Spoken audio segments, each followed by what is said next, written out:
returning to your knowledge portal, harzing.com, how did you get started with that? And when was it? Was it around 1999?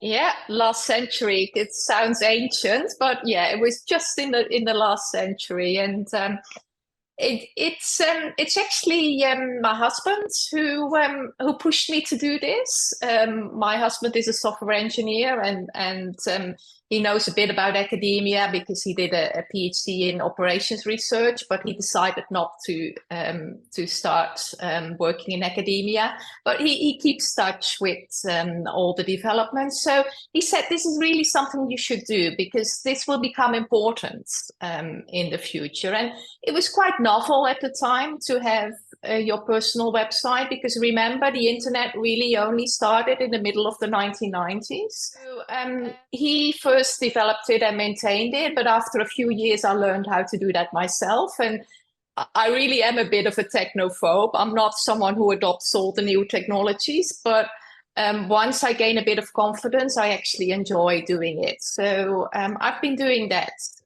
for the last 23 years.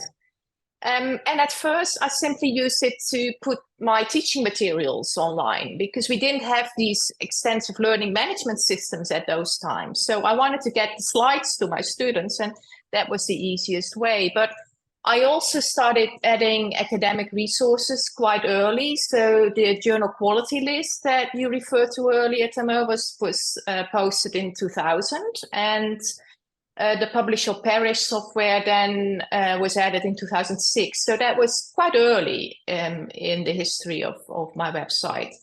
And both were really created for very pragmatic reasons. Like I talked about before, I wasn't happy with how things were working. So I tried to change them by creating resources.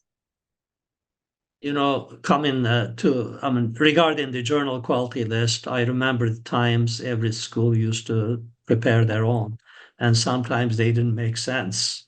And it was very much influenced by the type of people you have in the, let's say, promotion tenure committee, and which discipline they came from in a business school, whether it's, finance or management, marketing, whatever. So in a sense, with your journal quality list, you brought some standardization, some rationale, some logic to these ratings. And I think it contributed to developing a more universal, let's say, generally agreed upon rankings.